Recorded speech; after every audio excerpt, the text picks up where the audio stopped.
The wind howled across the barren landscape, whipping dust and ash into swirling vortices that clawed at the remnants of a once thriving city. Shattered spires jutted from the ground like broken bones, their glassy surfaces scorched black. In the center of this desolation lay a creature, its colossal frame stretched across the cracked earth. Its skin, once a gleaming mosaic of sapphire and silver, now hung in ragged strips over heaving ribs. Blood, a strange iridescent fluid, oozed from wounds that marred its sides. Its breaths came shallow and slow, each one a testament to its stubborn will to live. The beast's eyes, massive and luminous, flickered weakly as it surveyed its surroundings. There was no one left. The others of its kind had fled days ago, their sleek forms vanishing into the ether as they deemed this one unworthy of their aid. Survival was the law of its species, and weakness was a death sentence. This was how it had always been. Yet, as the weight of solitude pressed down on it, a strange emotion stirred in the beast's chest, something between fury and sorrow, though it lacked the words to name either. The hum of engines broke the stillness. A ship, its design crude compared to the sleek elegance of the alien craft that once filled the skies here, descended cautiously. Its hull bore the patchwork marks of countless repairs, and its thrusters sputtered as it touched down. The beast tensed, a faint growl rumbling in its throat. It had encountered these creatures before, small, fragile things wrapped in synthetic skins. Humans, they called themselves. They had no place here, no reason to approach, unless it was to scavenge or exploit. The hatch hissed open, and 3 figures emerged, their forms silhouetted against the ship's floodlights. One of them, a woman with short-cropped hair and sharp, determined eyes, led the way. She held a scanner in her gloved hand, its screen casting a faint green glow. Beside her walked a man, his bulky exosuit bearing the unmistakable signs of heavy use, patches and scrapes marking its surface. The third, a wiry figure with quick movements and a penchant for muttering, carried a toolkit that rattled with each step. "Dr. Alara, you seeing this?" the man asked, his voice crackling through the comms. Alara nodded, her gaze fixed on the enormous creature sprawled before them. "I see it, Cole. It's alive." Cole glanced nervously at the beast. "Barely. And if it decides to stop playing dead, we're toast." "It's injured," Alara replied, her tone firm. "Badly. We might be its only chance. Or it could be ours to leave while we can." The wiry figure, Arlen muttered. He crouched to examine a jagged piece of debris, then quickly moved closer to the group as the beast's eye shifted to him. Ignoring him, Alara stepped closer, her scanner beeping as it analyzed the creature's vitals. "Its wounds are severe, but it's stabilizing itself somehow. These readings, its biology is unlike anything we've cataloged." The beast's eye fixed on her, its luminous surface reflecting the humans like tiny shadows. For a moment, Alara felt as though it was peering not at her, but through her, assessing her motives with an intelligence that made her stomach twist. She raised her hand slowly, a universal gesture of peace. "We're not here to harm you," she said softly, though she doubted it understood her words. Cole shifted uncomfortably, his hand resting near the sidearm strapped to his hip. "I'm not so sure it cares." "It cares," Alara said, almost to herself. She took another step forward, close enough now to see the minute details of the beast's injuries. The gashes were deep, exposing layers of muscle and sinew that pulsed faintly with the creature's labored heartbeat. She winced. "No one should die like this." Arlen snorted. "No one except the ones that would happily stomp us into the dirt, right?" "That's enough," Alara snapped. "If we walk away, we're no better than the ones who left it here. And if it turns on us?" Cole asked, his voice low. "Then we deal with it," she said simply. "But if there's even a chance we can help, we have to try." The beast made a sound then, a low, rumbling noise that reverberated through the ground. It wasn't a growl, not exactly. To Alara, it sounded more like resignation. Slowly, she crouched, placing her scanner on the ground and pulling a small medkit from her belt. She held it up, letting the beast see it clearly. "Let us help you," she said. We don't want anything in return. The beast watched her, its massive eye narrowing slightly. Then, to the human's astonishment, it lowered its head, resting its chin on the ground. The gesture was subtle, but it spoke volumes. "Well, I'll be damned," Cole murmured. "Get the supplies," Elara said, her voice steady. "We got work to do." As the humans set about tending to the beast's wounds, a strange quiet settled over the scene. Arlen grumbled as he rigged up makeshift equipment to administer a plasma-like substance that approximated a healing agent, while Cole kept a wary eye on their surroundings, his weapon at the ready. Elara worked tirelessly, her hands moving with precision and care despite the enormity of the task. Hours passed.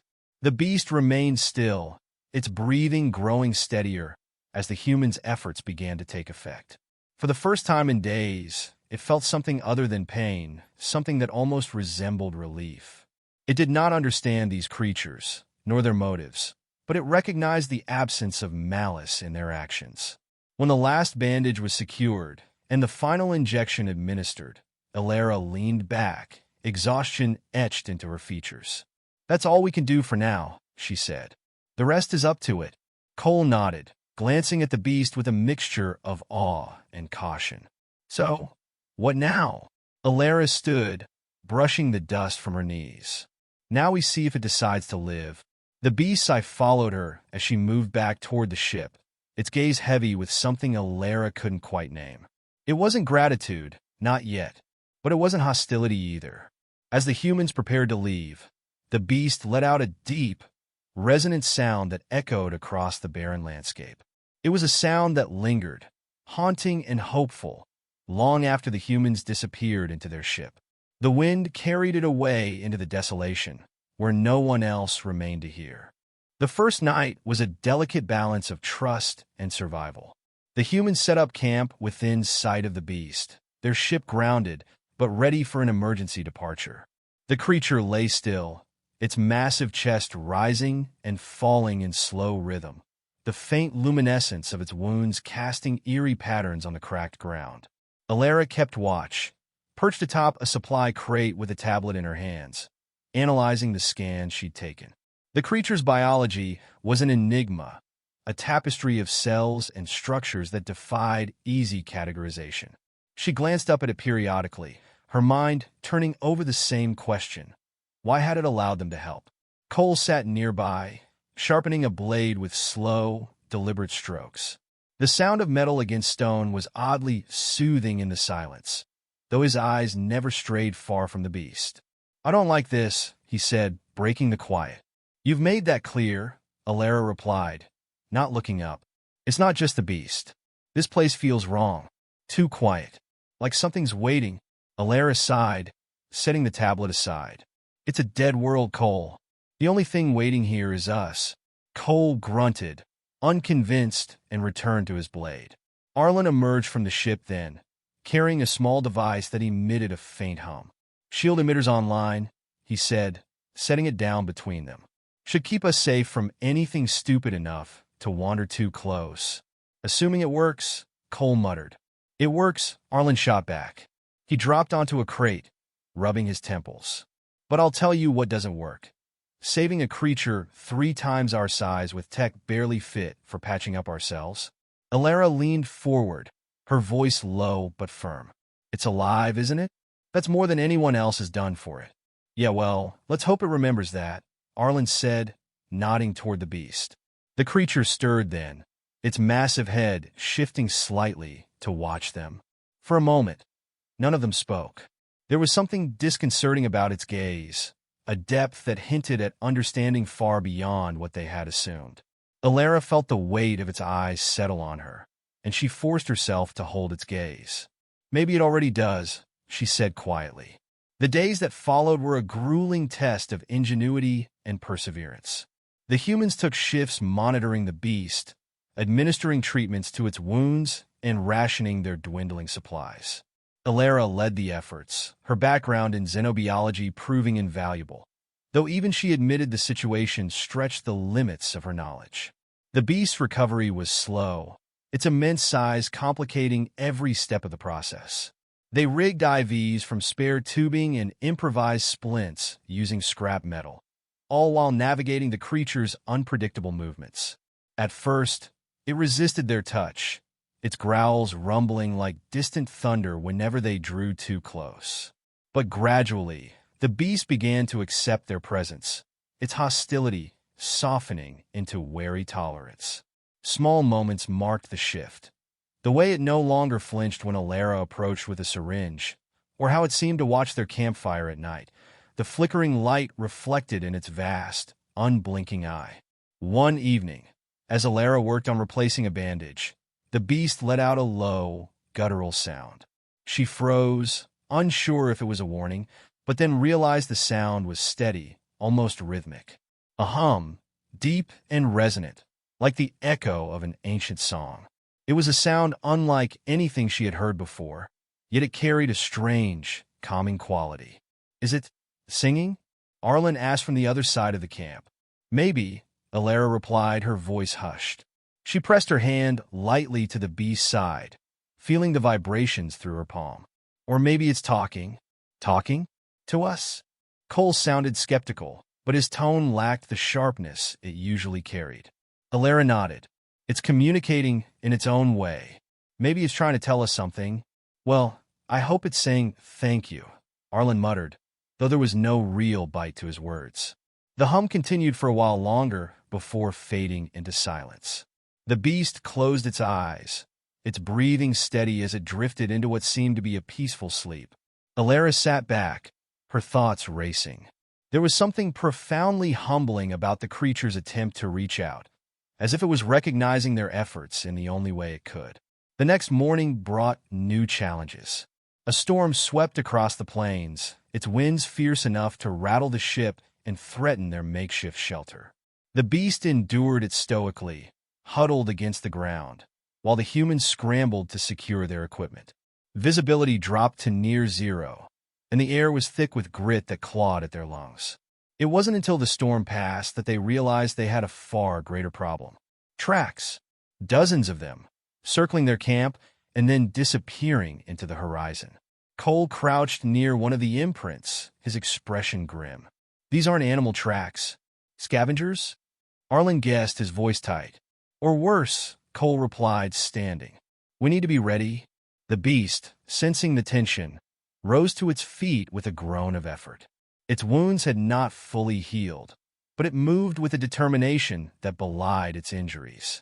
Alara approached cautiously, placing a hand on its side. "Do you know what's out there?" she asked, knowing she wouldn't get an answer. The creature's gaze shifted to the horizon, its eyes narrowing. Then it let out a sound, a low, rumbling growl that seemed to vibrate through the air. It wasn't fear she heard in that growl. It was defiance. Alara stepped back, her jaw tightening. "Whatever's coming, we'll face it." Together, Cole and Arlen exchanged a glance, and for once, there was no argument. They moved quickly, preparing what little defenses they could muster. The ship's weapon systems were rudimentary at best, and their personal gear wasn't built for prolonged combat. But they had the beast, and as Alara looked at it standing tall despite its injuries, she felt a flicker of hope. The hours stretched into an uneasy quiet, every sound amplified by the oppressive stillness. The humans worked in silence, their movements precise and deliberate, while the beast watched over them like a sentinel. As the sun dipped below the horizon, casting the landscape in hues of crimson and gold, Alara felt a strange sense of calm settle over her. They didn't know what awaited them in the dark, but they weren't alone. For now, that was enough. The first attack came just after nightfall. A sharp whistle pierced the air, followed by an explosion of light and sound as a projectile struck the rocky ground near their camp. The shockwave threw Arlen to the ground, his tools scattering in all directions. Alara grabbed him, pulling him behind the cover of a supply crate as more projectiles rained down, each one closer than the last. The beast let out a deafening roar, its massive form shifting to shield the humans from the brunt of the assault. Cole was already in motion, his rifle braced against his shoulder as he scanned the darkness. The attackers were shadows in the distance, their movements swift and coordinated. Too many of them, he muttered, firing off a shot that illuminated a flash of alien armor. They're not here by accident. They know we're protecting something. Alara's heart pounded as she peeked around the crate. She could see the glint of weapons and the faint outlines of figures closing in. Her mind raced. They were outnumbered, and their defensive setup was laughably inadequate. "We need to move," she said, her voice steady despite the chaos. "If they corner us here, we're done." "And go where?" Arlen hissed, cradling his arm where a shard of shrapnel had grazed him. "The ship's grounded, and that thing," he gestured to the beast, which was snarling at the attackers, "isn't exactly portable. We don't need to outrun them," Cole said, reloading with practiced efficiency. "Just need to buy enough time to find cover." As if understanding their predicament, the beast rose to its full height, its injured limbs trembling under the strain. It bellowed again, a sound so raw and powerful it seemed to shake the very air. The attackers faltered for a moment, their advance slowing. Seizing the opportunity, Alara shouted, "Now! Head for the ravine!" The humans scrambled toward the narrow crevasse they'd scouted earlier as a potential fallback point. The beast followed, moving with surprising speed despite its injuries. It used its bulk to shield the group, swiping at the attackers with claws the size of steel beams. The ground shook with every step, and the attackers' weapons seemed to glance harmlessly off its armored hide. Reaching the ravine, they slid down the rocky slope, taking cover beneath an overhang. The beast squeezed itself into the space behind them, its breathing heavy but controlled. Alara quickly assessed their situation. The attackers had stopped their advance for the moment, regrouping at the edge of the ravine. She could see flashes of light as they communicated, likely plotting their next move. "We can't hold this position," Cole said, his voice tight. "They'll pin us down and pick us off." Alara looked at the beast, which was watching the attackers with a mix of fury and resolve. Its wounds were bleeding again, dark rivulets staining the ground beneath it. She placed a hand on its side, feeling the ragged rise and fall of its chest. "We don't have to hold," she said softly. "We just need to make them think we can." "What's that supposed to mean?" Arlen asked, wincing as he tightened a makeshift bandage around his arm. "We give them a target," Alara said, her gaze fixed on the beast. "If they're focused on us, they won't notice the ship powering up." Cole frowned. "That's assuming we can get back to the ship." "We'll make it," she said, more to herself than anyone else. Turning to the beast, she met its gaze. "I don't know if you can understand me, but we need you. One more fight. Just one." The beast huffed, a sound that could have been agreement or exasperation. Either way, it shifted its massive body, positioning itself between the humans and the attackers. Alara felt a strange pang in her chest, a mix of gratitude and guilt. They were asking it to risk everything for them, but she could see no other way. As the attackers began their descent into the ravine, the beast roared and charged forward, its bulk a living battering ram. The ground trembled as it collided with the first wave, scattering the attackers like leaves in a storm. It moved with a ferocity that belied its injuries, each swing of its claws leaving destruction in its wake. Behind it, the humans ran. Alara led the way, her breaths coming in sharp bursts as she navigated the uneven terrain. Cole covered their retreat, firing calculated bursts to keep the attackers off balance. Arlen stumbled but kept pace, his grumbles of protest lost in the chaos. The ship came into view, its silhouette stark against the night sky. Arlen broke ahead, sprinting for the hatch and slamming his fist against the control panel. The door hissed open, and he disappeared inside, the faint hum of systems coming to life moments later. Alara and Cole reached the ship seconds later, both turning to look for the beast. It was still in the ravine, its massive form illuminated by the glow of enemy fire. It fought with a desperation that sent a pang through Alara's chest. "Come on," she whispered, willing it to move. As if hearing her, the beast turned, its eyes locking with hers for a fleeting moment. Then it barreled toward the ship, its strides uneven but determined. The attackers, sensing its retreat, fired everything they had, their weapons lighting up the night in a deadly display. The beast roared, a sound of defiance and pain, but it kept moving. The humans scrambled to pull it aboard. Cole and Arlen worked the ship's controls, the engines roaring to life as the beast collapsed into the cargo hold, its body trembling with exhaustion. Alara threw herself against the hatch controls, sealing the door just as a volley of projectiles struck the ship's hull. "We're airborne," Arlen shouted from the cockpit as the ship lurched upward. Alara collapsed against the wall, her chest heaving as relief and exhaustion washed over her. The beast lay still, its breathing shallow but steady. Alara knelt beside it, placing a hand gently on its massive head. "You did it," she whispered. "We all did." The ship broke through the planet's atmosphere, the chaos below fading into silence. For the first time in days, the humans allowed themselves to breathe, the weight of survival momentarily lifted. Alara looked at the beast, its eyes half closed, but watching her intently. There was something in its gaze now, a glimmer of trust, perhaps even gratitude. As the stars stretched out before them, Alara felt a quiet sense of triumph. They had survived against all odds, and though the journey ahead remained uncertain, one thing was clear: they would face it together.